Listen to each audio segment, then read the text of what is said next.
basically now that the rebar is up, we got to get inspected first, obviously, but we got to build our forms too. So before we pour concrete, we're building our forms. Now remember, this is the existing footing. We can't touch it, we can't mess around with that too much. So we're going to build our forms right flush in line with this footing right over here.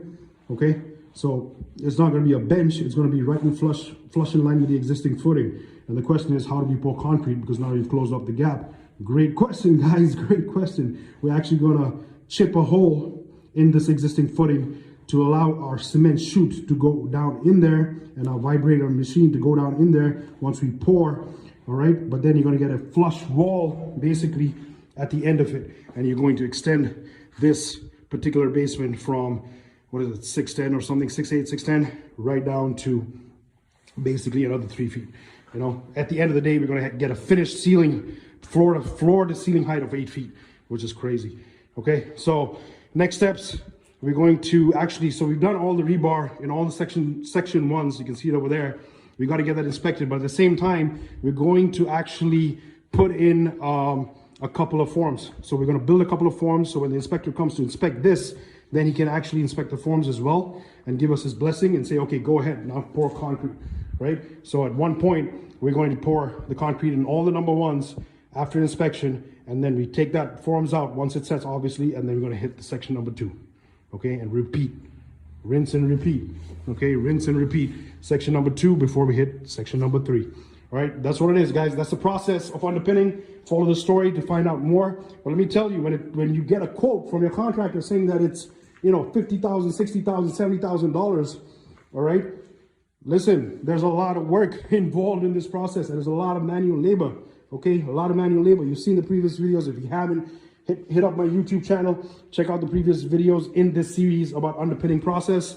Okay, you'll see the manual labor. I mean, let alone jackhammering all this cement floor, existing cement floor, you got to excavate. Most of that is hand dug. Okay, not most of it. In my case, all of it is hand dug. I got my guys hand digging over here because it's just impossible to get a machine down here. Okay, with the way the layout is, it's impossible to get a digger down here. And we don't have, because it's already a full basement, you know, it's not like we're creating a great entrance or something like that. It's already there.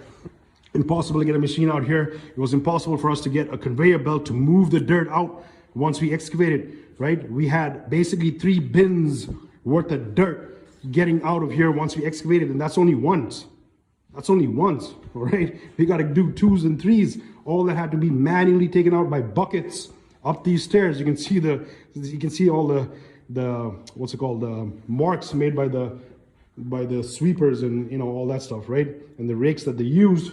There's all our tools over there to move all the dirt manually in buckets out there. We're talking about frozen ground. We're talking about wet ground. We're talking about clay. We're talking about mud standing in 4 feet of basically water. You got water coming in as well. That's got to be pumped out before you continue digging, right? There's a pump over there. So it's a lot of manual labor. So don't be surprised if you get a quote and it seems awfully high. There's a reason for that, okay?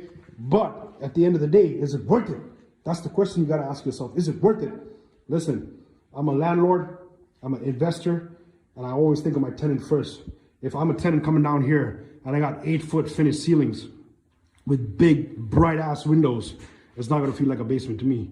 And I'm going to be willing to pay that $1,800 rent plus utilities that somebody's asking for.